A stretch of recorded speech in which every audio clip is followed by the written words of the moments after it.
I think we're ready to start, Giacomo. So what I'd like to do is normally on one of these presentations, Giacomo, I kind of say hello and hand over to the speaker, but I'd kind of like to really add a bit of context of why I so rapidly invited you to come to join us this afternoon. Yes.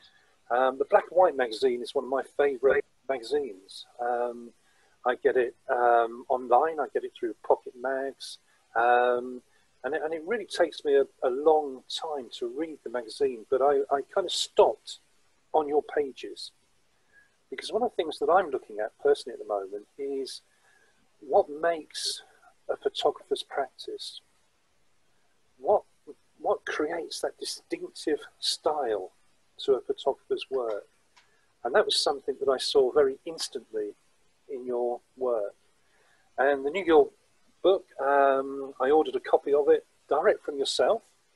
And if you recall, you said to me, would you like me to sign the book? And I said, yes, please. If you could sign it to my daughter, Jessica. Exactly, yes. And put a little message in the book along the lines of, I hope you enjoy the beauty of the streets of New York. But actually, when the book arrived, yeah, there was something a lot more deep about the book than just the beauty of the streets. And we'll see that hopefully as we go through the presentation. Yeah. So there's lots of different aspects that I want to explore this afternoon with you, if that's okay. I kind of see sometimes that, I think sometimes that good photography is where you can almost see a conduit through to the photographer's mind. Mm-hmm. So we're here to explore your mind, Giacomo. I hope you don't. Oh, we'll make it painless though. So what I'd like to do is just share my... Thank you so much. Thank you so much for inviting, first of all, Stewart. Thank you, for Giacomo. buying the book, for everything. Thank you so much. It's been a pleasure. Thank you. So make sure I share the right screen with sound. So there we go. Are you looking at a welcome screen there, Giacomo? Yeah, that's fine. Yeah, yeah. Brilliant. So there we go. So what I'd like to do first of all is just play a little video. Now it's one that I've taken from 2014, Giacomo, when you did one of your other projects on Eternal London. Exactly, yes. And it would just give people an introduction to your work. There should be sound, so if I didn't tick the box for sound, please do shout up. I'm sort of obsessed in stalking people and following the people dressed the way I wanted and the way I liked. I'm Giacomo Brunelli. I'm here at the Photographer's Gallery where I'm having the Eternal London show. It was a commission from the Photographer's Gallery. Eternal London was a title I picked when I saw a Thomas More poem about London, also because of the timeless feeling to this series I photographed. This is my favorite image because it was the first shot I took of the series. So I really like it because the story around London was built because of this image here. I was looking through the viewfinder. I found this head. It was really beautiful. It was, really standing out. I really like, the effect of the Big Ben. That is, the magic of, photography. I was partly lucky and partly, very good at pressing the shots on the camera. Big Ben again from the south side of the river. And we've got Regent Street here. Westminster Bridge. The camera is very important for me. This is my father's camera and I've been shooting for 15 years. And the film is very important for the tactile dimensions, got, life. And also the paper in the darkroom is very important to my practice. I've been printing in my bathroom for 15 years and I find it, very important for a photographer to be with your work in your own context.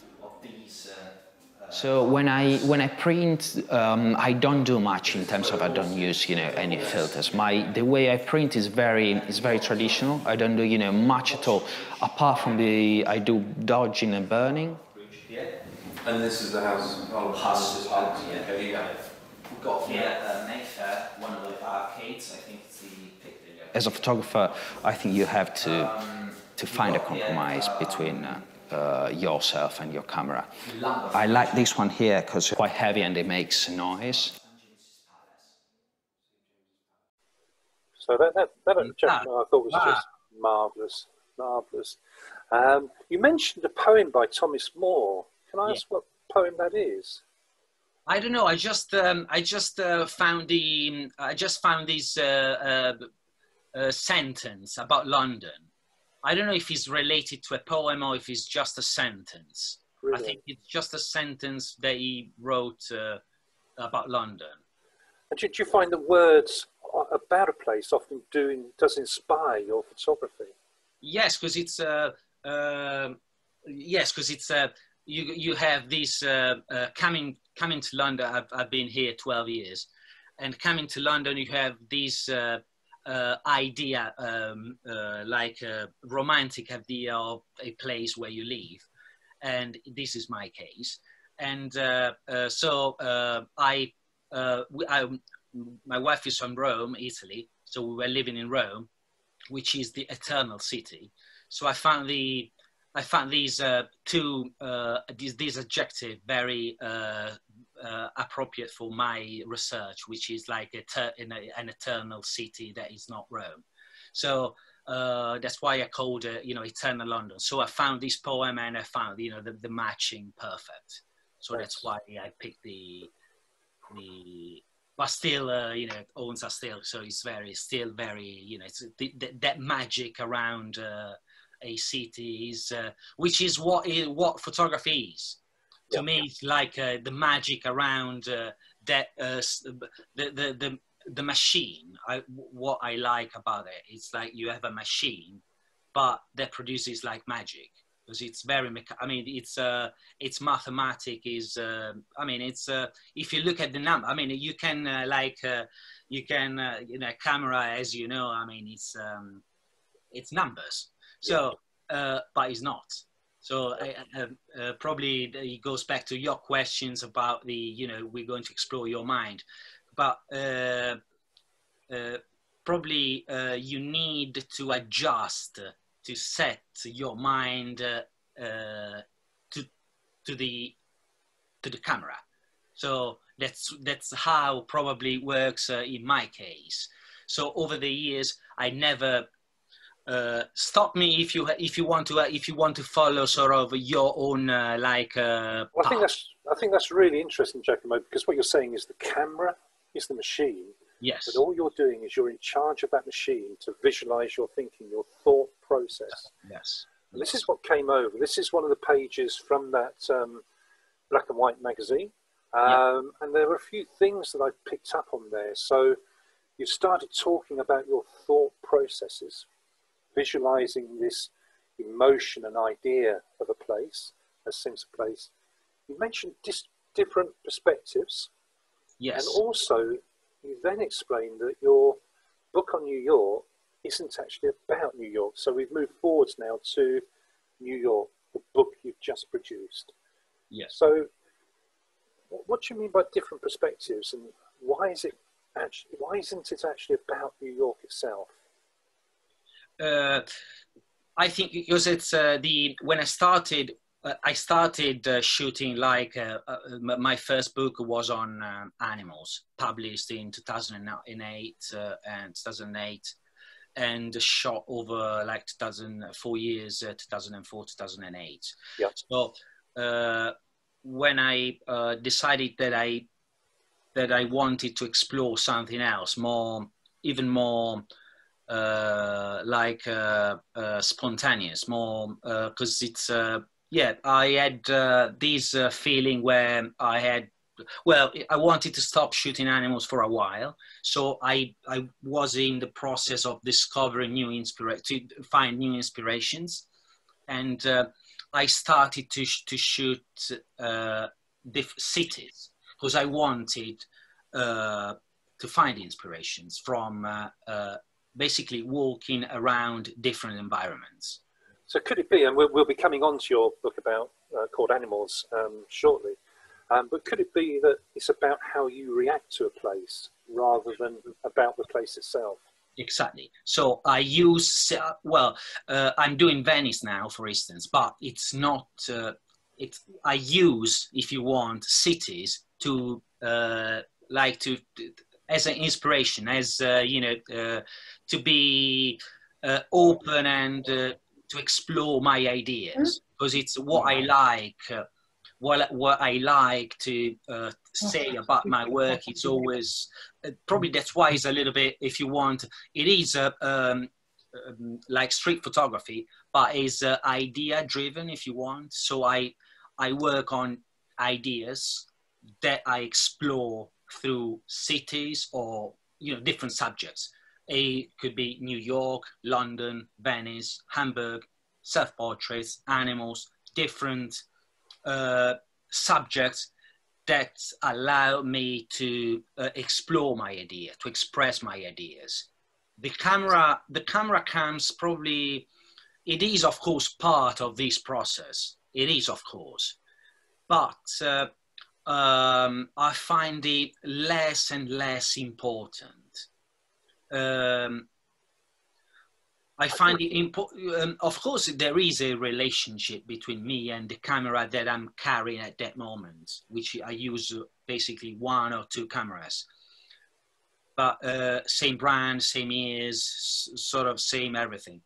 But it's in that respect probably comes a little bit later. Probably there is, in first place, I see more these ideas and these me walking and, you know, finding, looking around and finding something that really surprises me. That's the key. Yeah. So of course the Miranda Sensor X, which is the camera that you use mainly, is the one your father gave you in 1963. Exactly. I can remember that camera. I had a Saturday job in the 1970s working at Dixon's, and of course Dixon's bought out the Miranda camera. Oh really? Oh wow.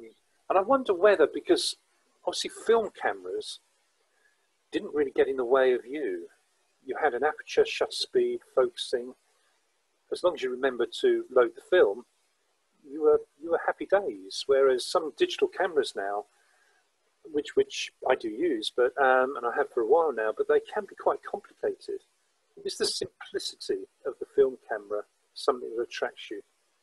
Absolutely yes. Approach? Absolutely yes.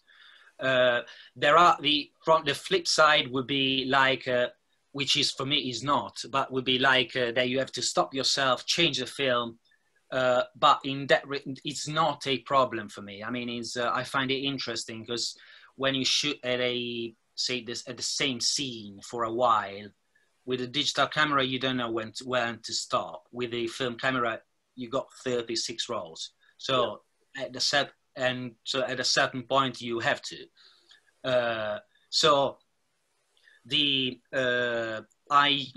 use only one combination of diaphragm, speed of shutter, and so for me it's even easier because I found that light that I immediately recognize, which is the light that I know, and I haven't got secrets. So it's the light that I know. I don't know which is the light that I know, but it's that light, and that light allows me to shoot with this combination of diaphragm and the speed of shutter, and that light allows me to have that density in the films, and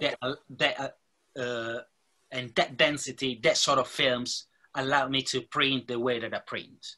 That's brilliant. Do you know the name Jane Bowen or Jane Bowen? No. Jane Bowen was a photographer for The Observer. And she worked in a very similar way in terms of exposure. I forget now whether it was 125th or 250th, but... Is he a living photographer? Sorry? Is he alive? No, she's passed away, unfortunately, recently. Okay. But Jane Bowen, B-O-W-N. Yeah. And all her images were taken on the same Olympus camera with the same 50mm lens, 250th at f2.8. And what she would do is she would pose her subjects near a window and look for the light on the back of her hand. And when she recognized the light level that she wanted to use, that's where she would pose the subject. So are you doing something similar? Are you looking for that light?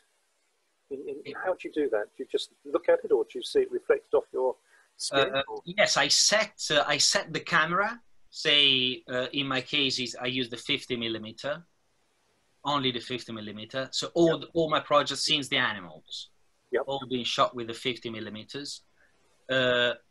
So I set this aperture, which is 1.8 on my 50mm,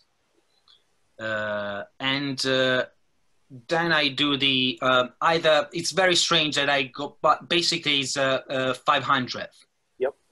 The speed of shutter.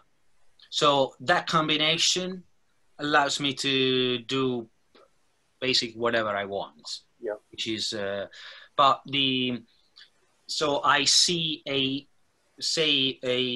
subject, people walking, or I don't know, a dog, or a scene, landscape, everything that can be shot in that combination and that light. So I think I sort of become interested in that scene. So I start working, like shooting 1, 2, 3, 4 shots. Because I don't shoot like much on most of the. I got some films. I don't know if you are interested. It will take like a couple of minutes because it's. But in case I got, I can show you some films to see how I approach a scene. I forgot to, so I shoot like a 1, 2, 3 shots per scene. But most of them are just one. So I start working on an idea, say a pigeon flying. So I like that. That another thing that I pay attention to is the background. So background is very, very important because the background allows me to have that sort of different, different. Of course, in a way, the background affects the foreground as well. Of course, in the foreground as well. So, are you saying you've got the videos on your screen at the moment? No, the films. I mean, the actual like films. Do you want to have a? Do you want? Yeah, I can. Just give me a second, okay? Okay. Yeah, brilliant. Thank you. 1 second.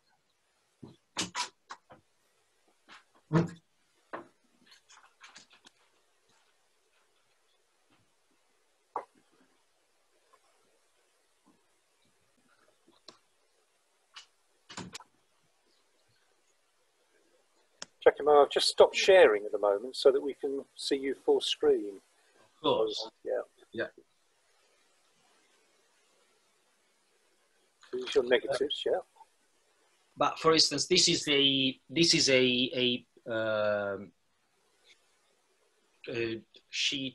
film sheet from Venice, February 2020.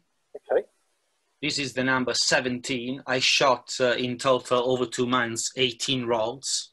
Wow. Over 2 trips. So I'm not a massive shooter. No. I shoot very few pictures. So if you look at I started focusing on Saint Mark Square, for instance, in this case. So I have here, let me see. Okay. This one is let me see if I can do it like, you see here, there's a pigeon flying. Which is, sorry, this should be so I saw that scene that this is there's a Saint Mark's tower in the background. You will see later. So I start to work on this one, and on the 3rd shot, I got the right picture, which is this one here. Fabulous. This one here that you see here, and the final shot is. The final shot is this one that I got it printed as well. That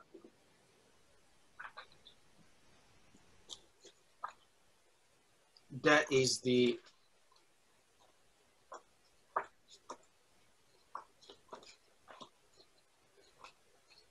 final shot.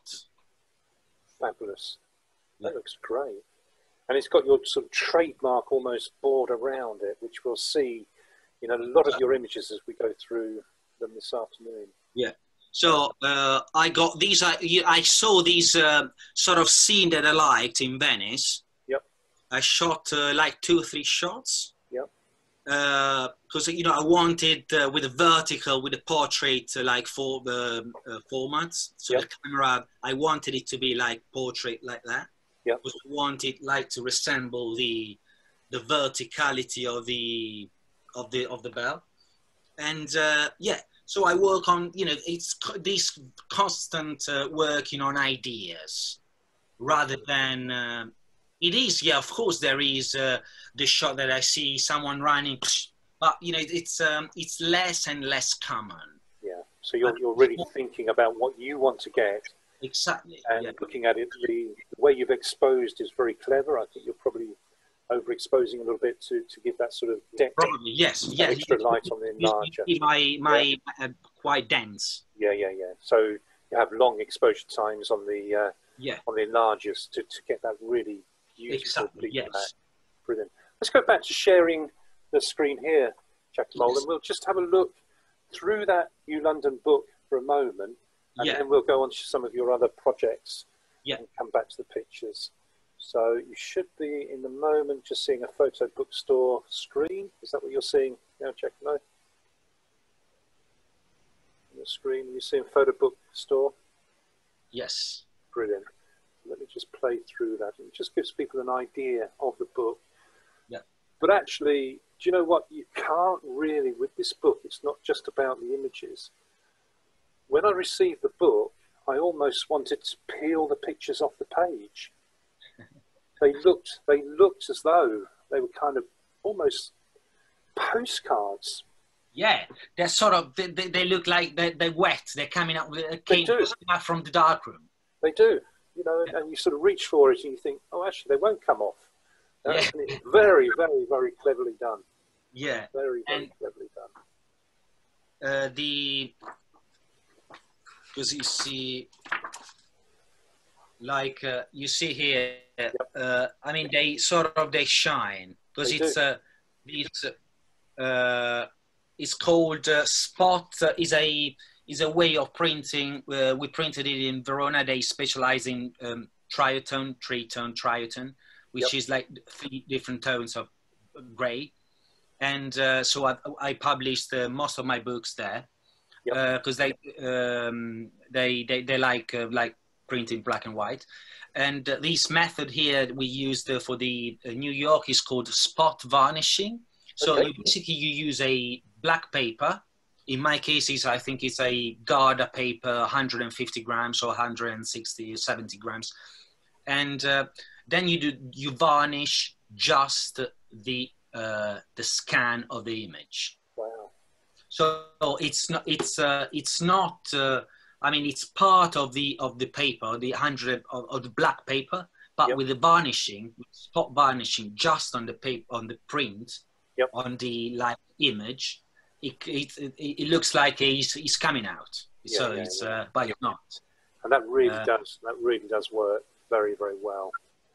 So go on. Sorry, No. Yeah, you know, I started printing very small, so printing myself. So they really like, say, you know, my sort of own printing. Yes, please. Yeah. So I just wanted to move on to talk about the actual books in a bit more detail, because the book you've already mentioned, the animals. I see you reprinted 8 years later in a different way. Yeah. You seem to redesign the book. Was that something you did specifically, or did you just fancy a change? The first book was a completely different. It was 2008, and it was my first book. Yep. So it was conceived completely different. I wanted a bigger book. I wanted, together with the publisher, so we had this discussion, you know, publishing your first book, probably you want something like, you want a proper, you know, thing. So we discussed this design, and I didn't want any picture on the cover. So I wanted like this plain design. It was published in conjunction with a new art gallery Walsall show, which is the fantastic museum in Walsall, Birmingham. So it was launched during that show in 2008. And so 8 years later, we found ourselves publishing the second edition for Eternal London and for the animals at the same time, because in the meantime, Eternal London sold out as well. So the second edition is a completely different book, because it's got 41 pictures instead of 33, because we incorporated 9 more images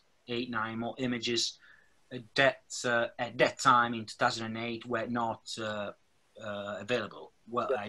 I shot them after 2008.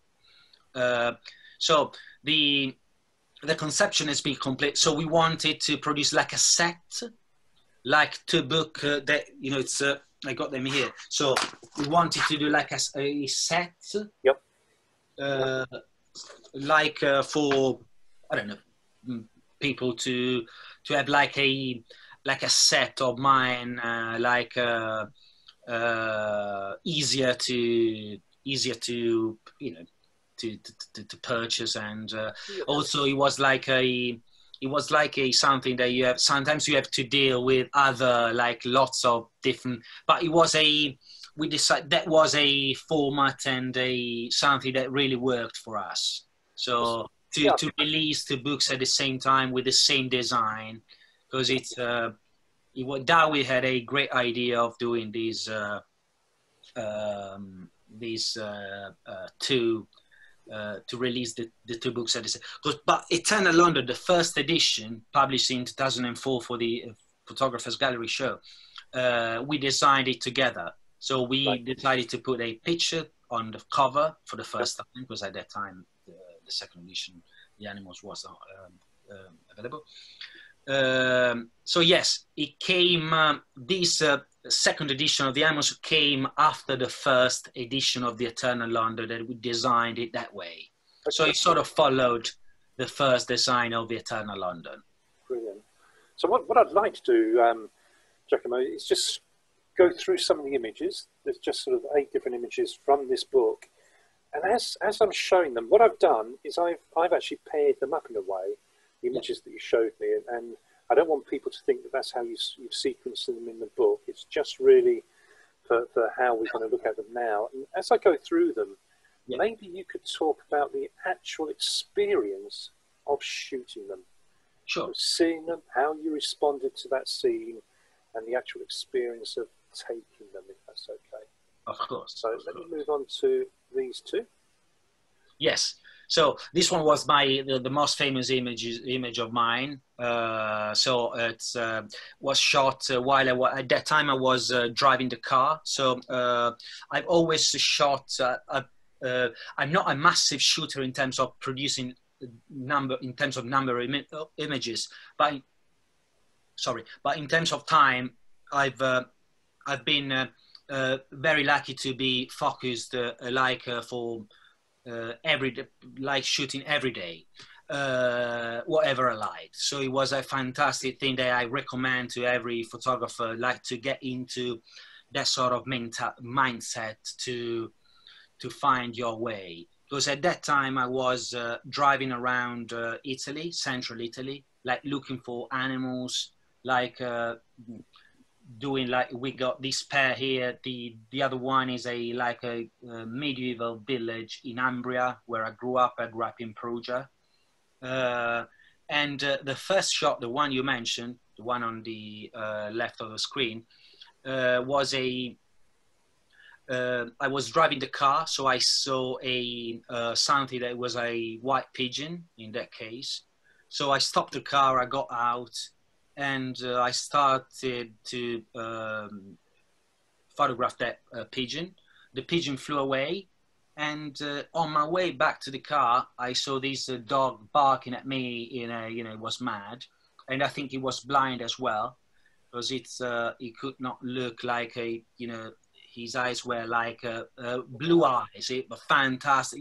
I don't know if you ever seen like dogs with blue eyes, but they're amazing. And it was like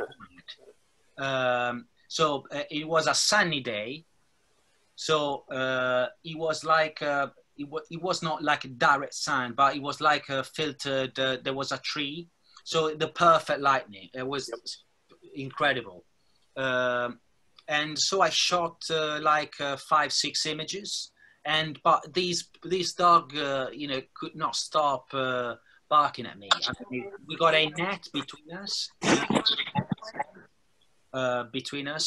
and yeah, incredible. So I was like 40 centimeters. So we're talking about, you know, 15, 18 inches away.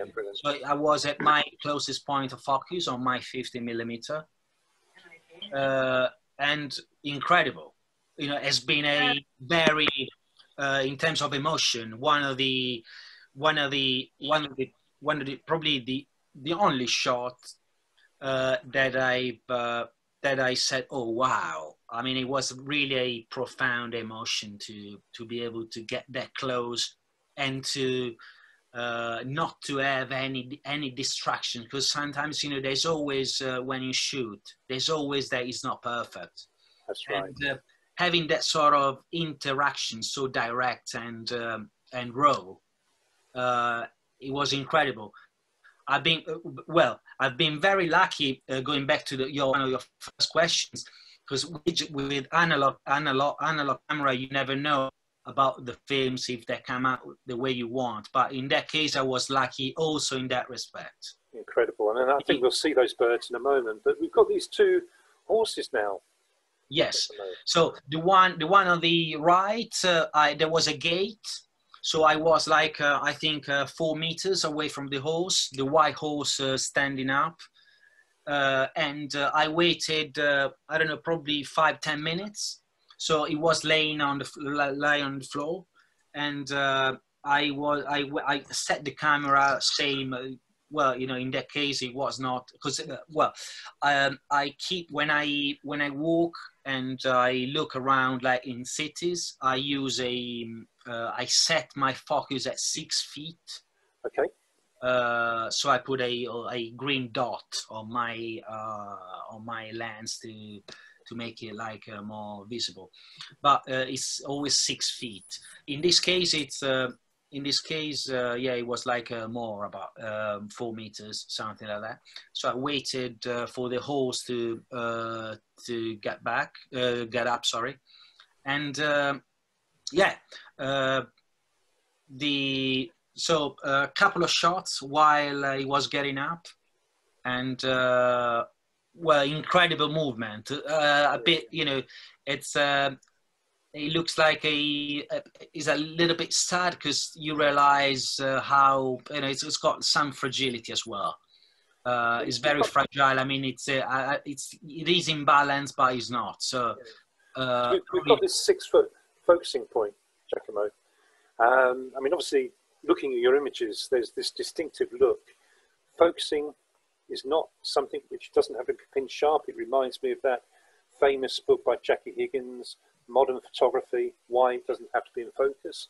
Mm-hmm. You're focusing at 6 feet. What aperture are you setting generally? Aperture is 1.8. 1.8. So your actual hyperfocal point, your depth of field is very, very limited. Exactly, yes. Exactly. Yes. Yeah. So but I don't shoot every image at 6 feet. Okay. 6 feet was just the setting for me to like to move from that. So like to know that whatever happens, a bird flying, people running, I know that even if I don't look, I'm at 6 feet. Yeah. So I can like move, say, half a centimeter and go back to 3 feet, or, you know, whatever. Okay. So it's very, I mean, I want to be very quick at, you know, adjusting the focus. Brilliant, thank you. So this is your book, Eternal London, which you mentioned. We saw it in the gallery. Yes. One of the things that I noticed is if we think about another street photographer, Vivian Mayer would normally be keen to get her subject's face in the photograph. Yeah. You're not concerned about that, are you? Not much. No. Much, because it's not something. Probably I have this. My personality deals with. I like this timeless feeling of things. Yep. I think analogs is part of this, and the printing process as well. I mean, I really like that timeless thing. You know, for me, art has to be this sort of, you know, side very, you know, timeless, where Okay. you know, fashion doesn't count. Yeah. You know, and I think faces they tell a lot about the time we live in. So probably that's why it's one of the reasons. The more I think about it, probably the more I understand it. Probably is the reason, but I'm not sure. Okay, that's interesting, because as we look through your books, you do focus on certain elements. So we see feet and legs, for example. You seem to sort of go out a little bit and show a bit more of it. You're looking for this different perspective, this different angle, this different view of life. Here we've got the solitary figure. You very rarely get more than one figure in your images. And then hats. Hats seem to feature quite regular in what you're showing us. Yes. And then we get the scene of somebody walking very often. So you do have a process, really, that you're working to. It's well designed. The birds come in, and here we've almost got a scene of London. Yeah. You can recognise where it is, and then coming back to the animals. So do you approach your projects with certain scenes that you're keen to get in your set of photographs? I'm quite, of course, the things that you mentioned, like hats, umbrellas, or raincoats, or coats, in this case, dresses, it's something that I pay a lot of attention. Yeah. I think this is what they trigger my my fantasies. Yeah. So because they move and they want you to move. They want you to move as well. Because sometimes I like not stalk people, but something around, you know, not that far from that. So because because they move together with the subject, and they tell a lot without telling much. Yeah. So that's why I'm very fascinated about hats, and also not only for the physical presence, but they design a space. They tell a story about the subjects in a indirect way, and still they, you know, I find them very useful for expressing my ideas. So not going your question, yes, I do. Sometimes I got some scenes in my mind. For instance, when I got these photographers gallery commission, because the Eternal London was had been commissioned by the Photographers Gallery in 2012. Sorry. So at that time I hadn't done any sort of street scene, city scenes. I was coming from the animals book. So I decided to, when I got this call from the Photographers Gallery guys, I said I wanted to try to shoot London for a month to see how it was feeling, and then I shot at the very beginning. Sorry, I got this at the very beginning. I shot this picture here, like after a year. Sorry, after 1 month. Sorry, and the one of the Churchill statue, and so I started to build the project around those two images. So the first month was really discovering Exactly. how you wanted to visualize Exactly. the project, and then you went for it. And so I had the policeman and the Churchill picture in mind, and I started to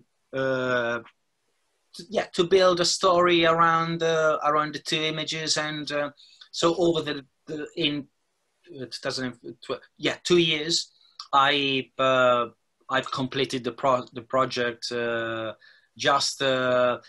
was like I was feeding on previous images, so I was building the projects around previous images that I'd done. So that's really usually works this way for me. For instance, the first back in January, the first trip to Venice was not very good for me in terms of images. So all the 6, 7 images that I have now, they were all taken on my second one. Right. So the first trip is in the same length of 2 weeks, 2 or 3 weeks. So you're walking to discover yourself, and then you're actually doing the walk. It's not something that I want to do. I would like to get as many beautiful pictures as possible, but it doesn't work sometimes that way. So let's just have a look at some of those images in more detail from New York, because we've just looked at the London images, and we'll just see this sort of approach, this sort of building up a jigsaw of human life is how it's coming over to me. So as we look through these, could you just expand on what that narrative, and almost, if we go back to this one, you have down here, they provoke an unspoken narrative, offering up clues to an unknown mystery. Yes. Are you almost allowing the viewer to make up their own narrative and discover their own mysteries behind the images? But what were yours? So as we look through some of them, what story were you looking to tell here? Or is that not something that... Well, no. I would be, very happy to answer your question. I will try, of course. The magic of photography is something that I've been constantly fascinated by. So it's I think when you have these mystery, because it's when you go into the dark room, you soon realize how mysterious can be. So, and the same when you shoot something and you look at the negative. That I'm not a studio photographer, so I really don't know what will I get. What I will get, sorry. But in this case, probably it's this love for photography that this is what to me is what I want to explore. So this sense of mystery, this mystery that is in the camera and in my mind, and the street photography and different cities allowed me to express. Of course, it will come from my inner forces, or in I think when you mentioned timelessness, if we look through some of these, they could have been taken in the 1920s, not the 2020s. Yeah. So I think definitely when you mentioned this idea of shooting images which become timeless, you're definitely capturing that. And for me, that's part of the mystery. Yes. Yes, and it's the hardest part, because it's now when you made big cities, it's very hard not to get references, cars, signs, that sort of and it's for sure the hardest part. But I have a very I'm getting like especially when sometimes I go very close to the subject, so sort of it's easier to have that that part of frame, that type of framing. So but yes, it's I have other images that I don't like to look at of mine. Where they're not only, if they're good, they got references. And so these, just to mention the process of editing, how important it is for my work. Okay. Because it's through the editing that that you tell the story you want to tell. Which images to share? Yeah. Yes. Well, let's go on to another project. We looked at Vivian Mayer earlier on, who shot a lot of self-portraits, and of course you produced your book of self-portraits. Yes. Let's have a look through that book for a moment, and then we can talk about the images.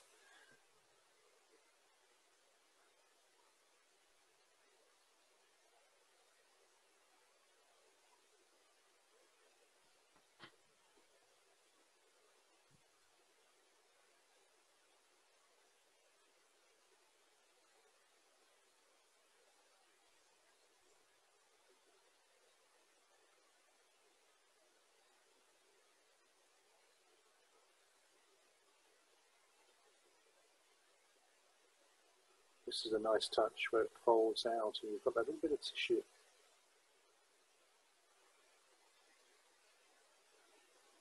Yes. So what we're seeing, we've seen street photography, and in that article in Black and White magazine, you referred yourself not as a street photographer, but a street photography artist. You definitely created this sort of different approach. It's street photography, but maybe not as most of us know it, to use that famous Star Trek comment. So with this self-portrait book, what were you looking to visualize there, Giacomo? The self-portraits came, the project was published by Edition Bessard in 2016 in Paris. And I was working on it. I started this series in 2010. So there was a moment that so I had done the animals 2008, the book, and after 2 years I was like yeah. If you can just stop now, because on the picture on the left, on the right, sorry, this one here, yes. I was looking for animals. It was like a summer in Italy. I was spending the summer there, like 2010, and looking for animals with my viewfinder. I got my camera here.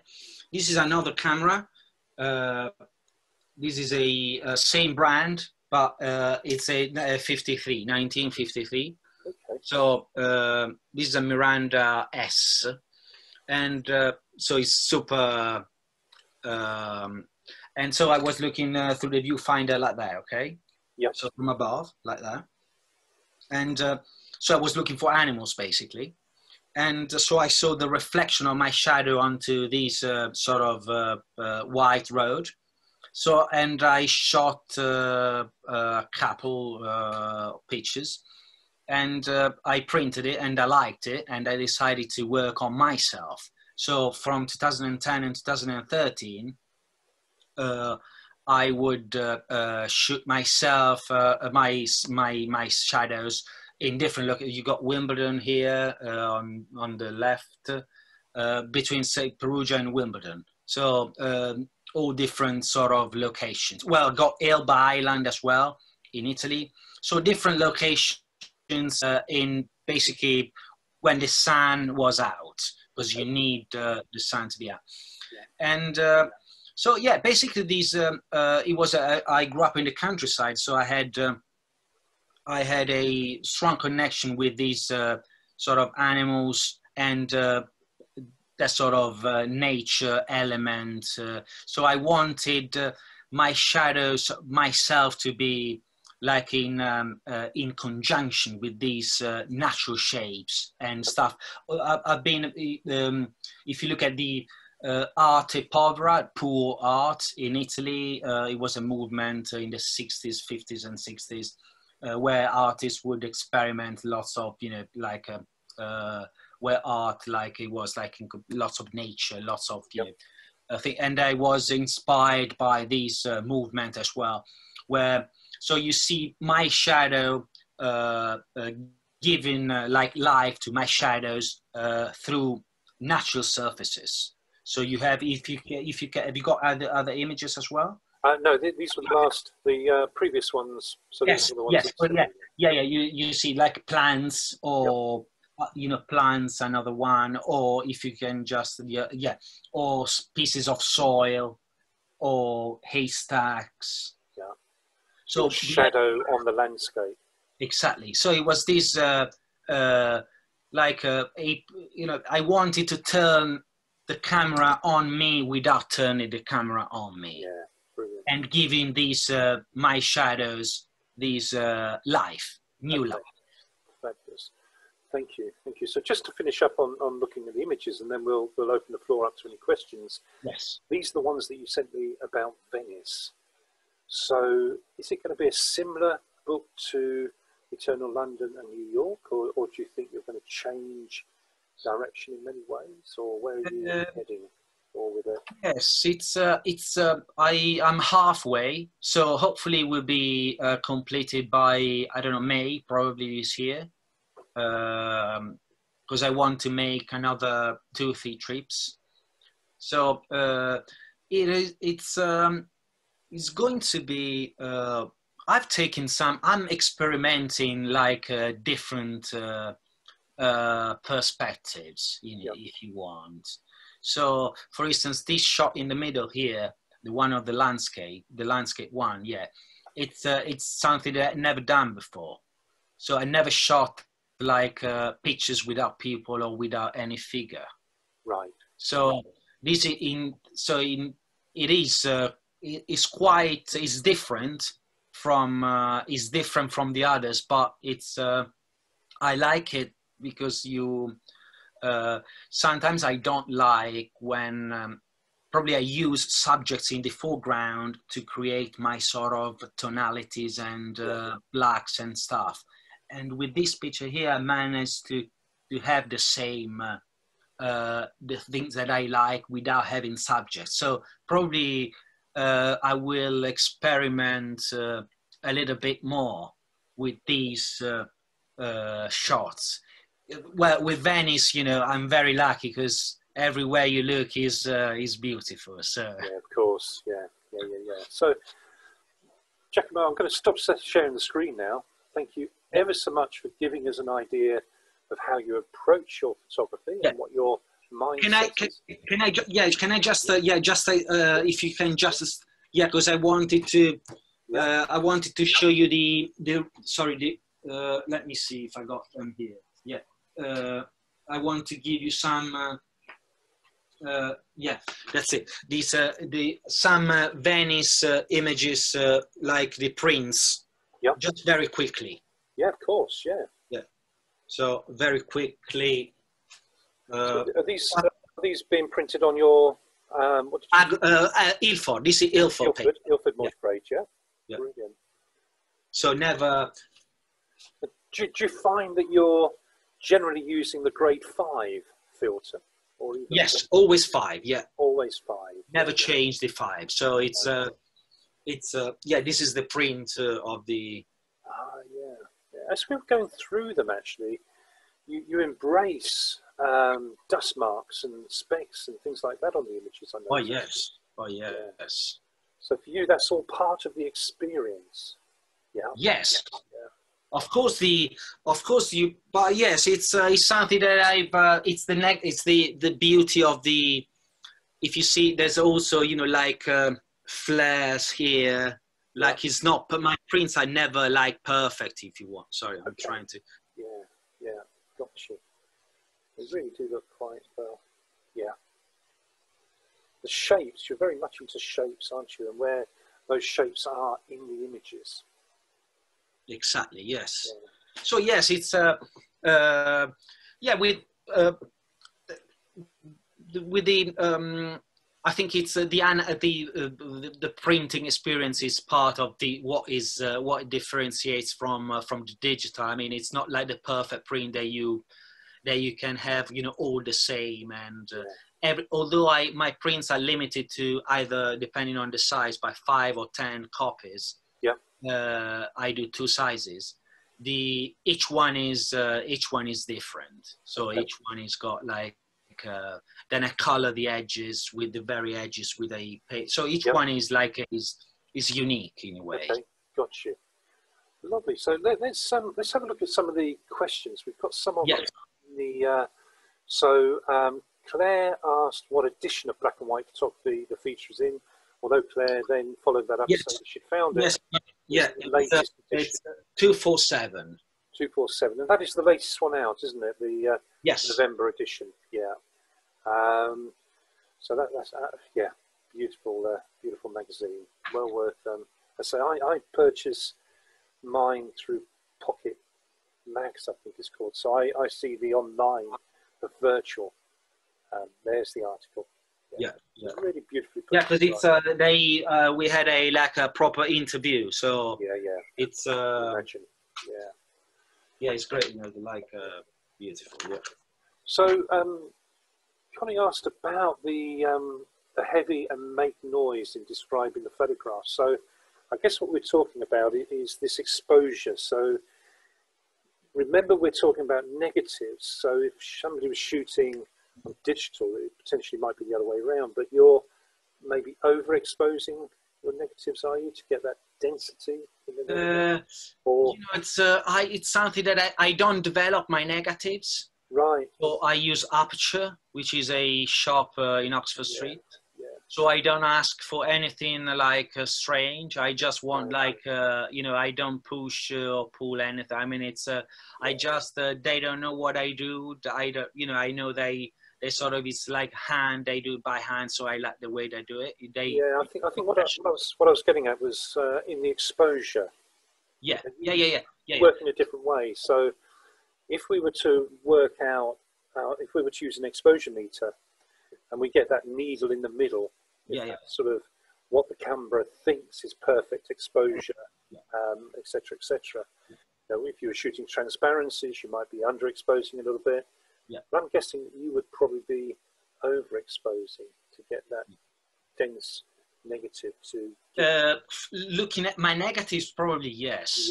Yeah. I don't use the meter, so that's why probably I don't know which is the. I never used meters, so light meters. So, but you know, probably yes. If we look at my, probably you're right. Yeah, some some you see you know, like a little bit all like black. So it would be probably you're right. Yes. Yeah, brilliant. Richard Hall has made a really interesting comment here. And Richard, if you're happy to unmute and switch your video on, I'd like you to build on that a little bit if you can. Some of the New York images look like a cross between Sol Leiter and Richard Avedon. Richard, what was your thinking on that? Yeah, well, I mean, the images look just like Sol Leiter's early colour, apart from the fact that there's no colour, obviously. Yes. But the composition and the way that you make the images, they look like Leiter images. You're really clever in hiding all the modernism that would take away from that.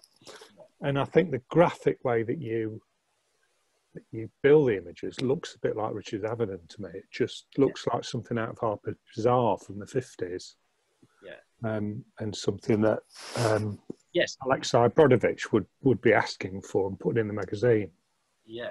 Of course. Oh, yes. It's, you know, of course, you know, I like Sol Leiter, you know, he's sort of the clever use of color, the reflection, the, you know, steamed glass. I mean, you know, fantastic stuff. Also, you know, the umbrellas. So, you know, it's probably been inspired by the New York umbrella, the one I got here.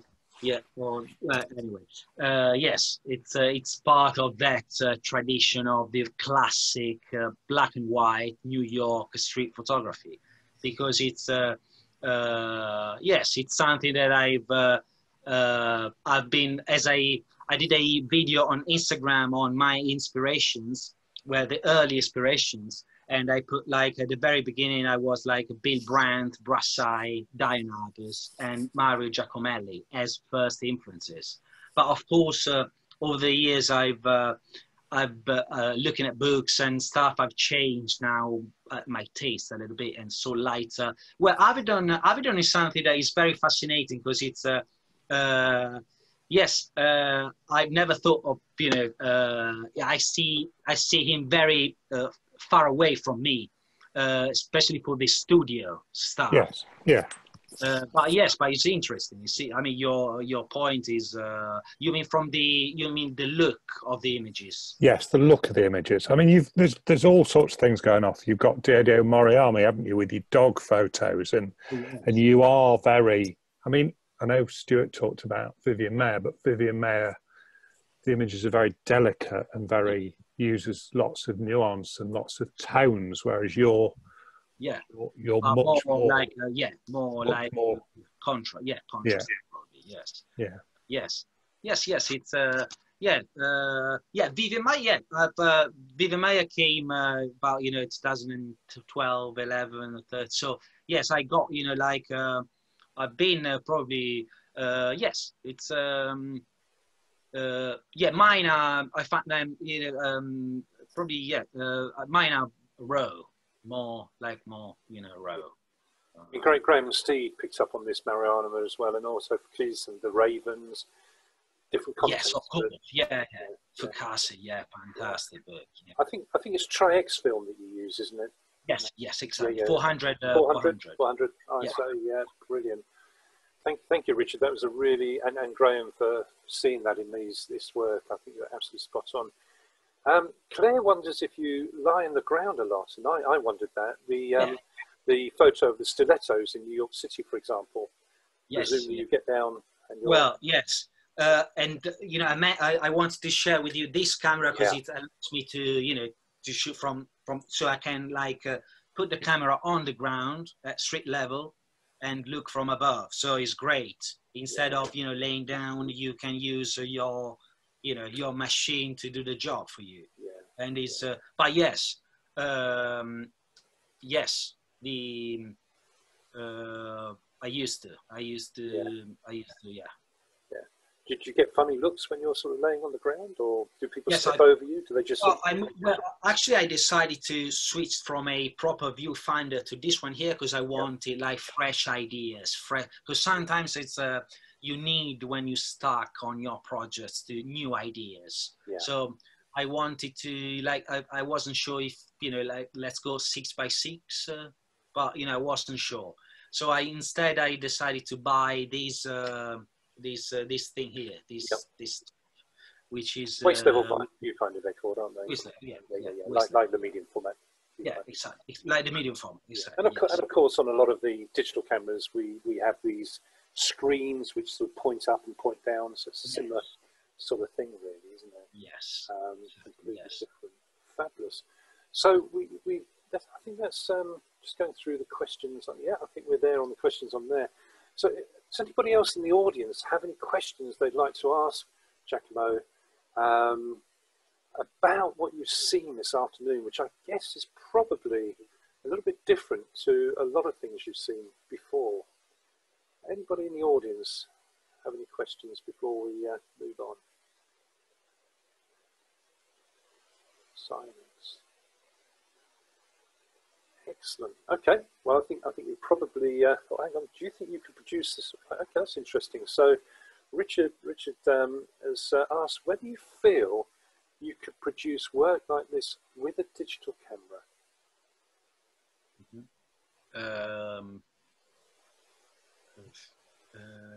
Yeah, interesting. I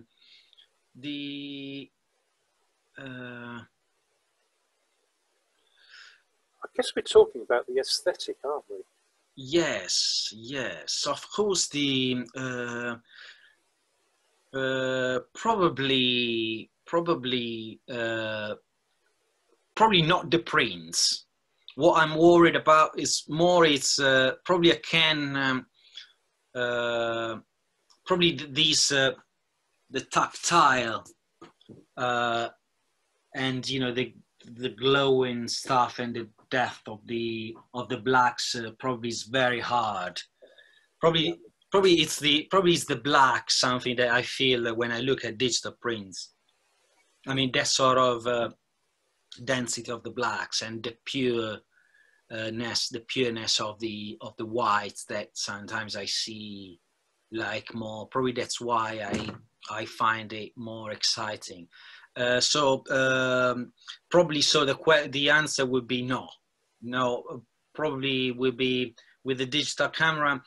I think you have to feel a camera to produce like a certain type of images, and I never felt like a deep interaction with digital cameras. First of all, because I've never used them, and secondly, because I wanted to be able to follow the whole process. So from the shooting to the framing and to the exhibition side. So I wanted to be the one, the printer, the mind behind the whole project. So probably that's why I like these type of cameras. I think that's an interesting response, because I can remember digital really becoming available. For the sort of work I was producing at the time, it made a lot of sense. So I switched from film to digital in about 2001. Yeah. I phoned a friend of mine at the time who was another professional photographer and said, "Paul, you must look at this digital photography." He said, no, I've got my 35mm medium format 5x4. I'm happy, thank you. Yeah. 18 months later, he phoned me up saying the magazines were all demanding digital photography. He had to switch because he was working for a lot of PR companies sending out to magazines. And it was this glossy, almost plasticky feel that digital produced, which was so different to analog. Yeah. And I guess now lots of people try to create an analog look from digital files. Exactly, yeah. But I guess what you're saying is when it comes out of the camera, it's natural. It's there. You can. I mean, it's lots of fine art photographer. They shoot like digital. Yep. And then you can now produce a film, a proper film, vinyl. Stuff that exists. Yep. And you can print, and you can put the films under the larger, and you can print if you like printing. Yeah. So you can do it, and you can do also the other way around. I mean, you can shoot with a analog camera, and if you don't like printing, you can have digital prints. Yeah. So it's really depends on what you want to achieve and what you want to do with your work. Connie's asked. She just wants us to build on this thing about heavy and makes noise. And I think what we're looking at there is heavy. Connie, do you mean the blackness, the density of the negatives, where it's quite tricky to see through them? And I guess what she's saying there. I think what I was saying is that when he was describing the woman walking along the bank with an umbrella, described it as being heavy and makes noise, and wanted to know a little bit more about what that meant. Thank you, Connie. Yes.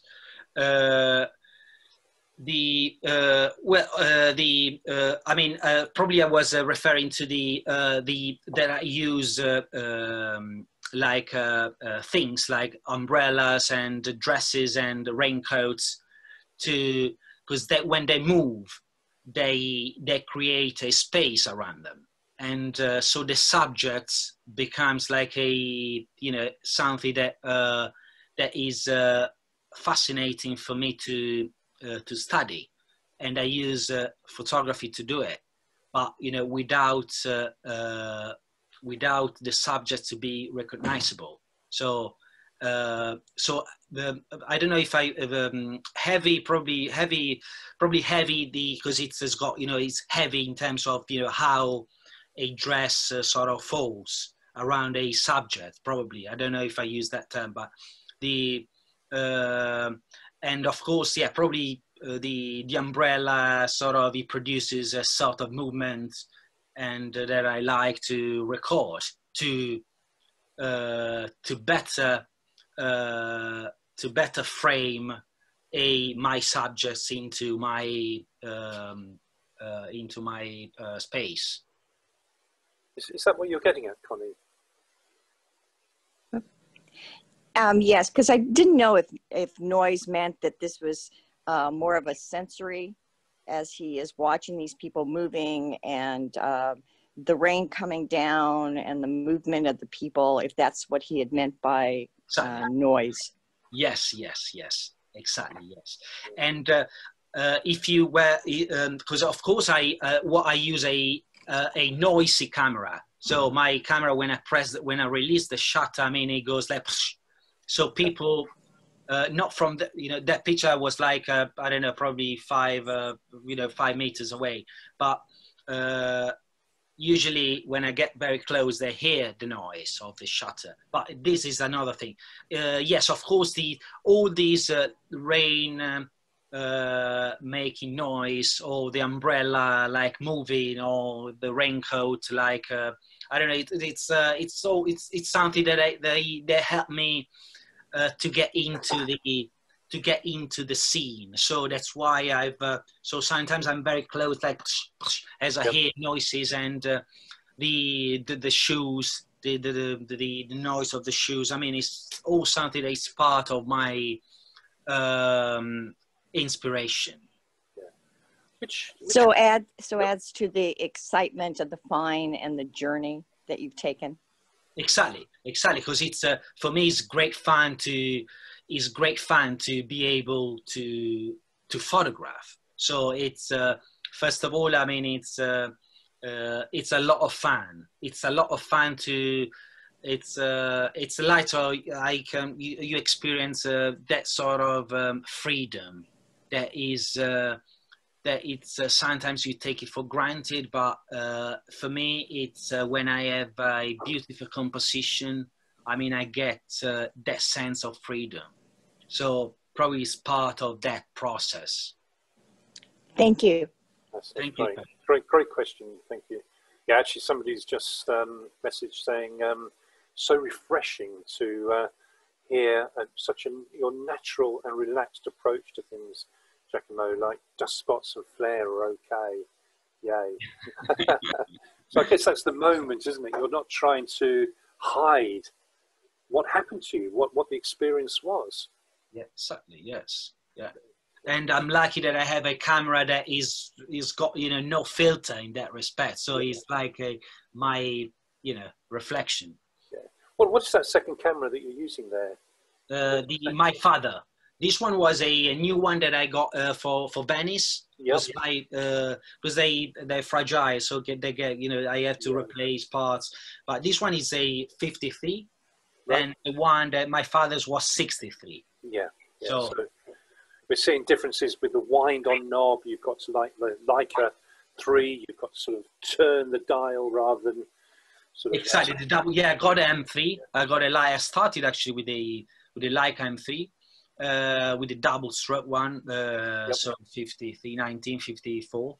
But it was not, I have to go back to it. It hasn't been, we have a strange, I've never been, I like to use cameras, without caring much. Okay. I like to use them like a, fantastic cameras like us, but the focus for me it's always been a little bit tricky, and never used it properly. But with the Mirandas, it's much easier. Brilliant, thank you. Well, I think we've probably you've really opened people's eyes. I think so, a different approach, possibly something that we don't see very often, but it's been really welcome to actually see. Just that freedom of expression, the freedom of an artist. So it's it's good. It's good to now, you know, focus on so after Venice, I don't have any idea of any upcoming project. Actually, I would like to do to be able to shoot London a little bit.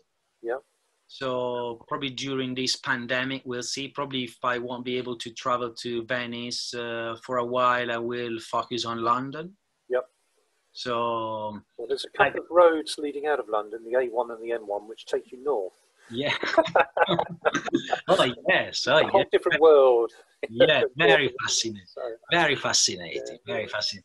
I was watching the other day a photographer, British Emerson from Suffolk. Oh yes. Norfolk. Yeah. Peter Emerson, yeah, the photo books of the 19th century. Exactly. Yeah. Wow. Very interesting.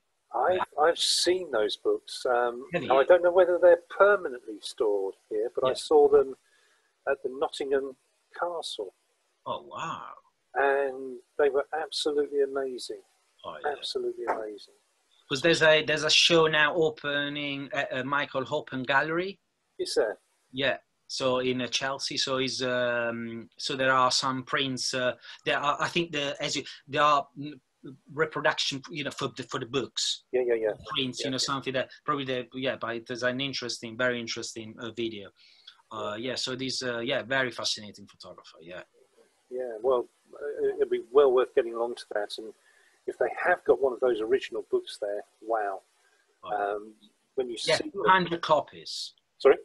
200 copies. Have they? Yeah. Interesting. Yeah. Wow. Yeah. Probably there are, you know, the 20 remaining. I don't know. Yeah. That's really interesting. So look, thank you ever so much. I hope people have enjoyed it.